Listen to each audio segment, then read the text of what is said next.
దేశవ్యాప్తంగా 272 మంది ప్రముఖులు ఎన్నికల సంఘానికి మద్దతుగా బహిరంగ లేఖ విడుదల చేశారు. వీరిలో 16 మంది మాజీ న్యాయమూర్తులు, 123 మంది రిటైర్డ్ అధికారులు, 14 మంది మాజీ రాయబారులు, 133 మంది మాజీ సైనిక అధికారులు ఉన్నారు. కాంగ్రెస్ ప్రతిపక్ష నాయకులు ఎన్నికల సంఘంపై చేసిన నిరాధారమైన ఆరోపణలను ఖండిస్తూ లేఖ రాశారు.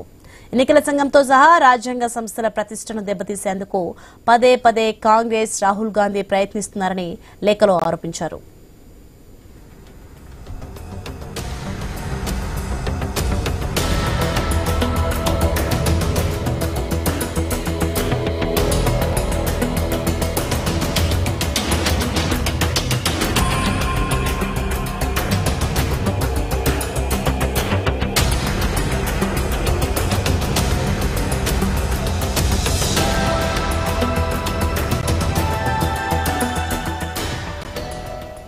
భారత ప్రజాస్వామ్యంపై దాడి జరుగుతుండటంపై ప్రముఖులు ఆందోళన వ్యక్తం చేశారు.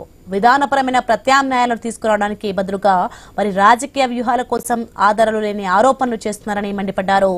ఆధారాలు లేని ఆరోపణలు చేసినందుకు రాహుల్ పై ఎలాంటి అధికారిక ఫిర్యాదు నమోదు కాలేదనే విషయాన్ని గుర్తు చేశారు.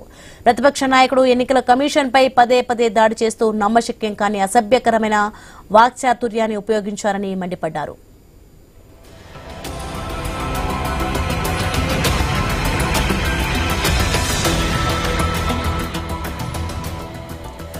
ఈసీలో కింది స్థాయి నుంచి ఉన్నత స్థాయి వ్యక్తుల వరకు ఎవరిని వదిలిపెట్టబోనని బెదిరింపులకు పాల్పడ్డాన్ని తప్పుబట్టారు. ఈసీ నిర్వహిస్తున్న ఓటర్ల జాబితా ప్రత్యేక సమగ్ర సవరణను విమర్శించడాన్ని ఖండించారు. రాజకీయ నాయకులు రాజ్యాంగ ప్రక్రియను గౌరవించాలని కోరారు. నిరాధారమైన ఆరోపణలతో కాకుండా విధాన ప్రకటనతో పోటీ పడాలని, ప్రజాస్వామ్య తీర్పును అంగీకరించాలని అభ్యర్థించారు.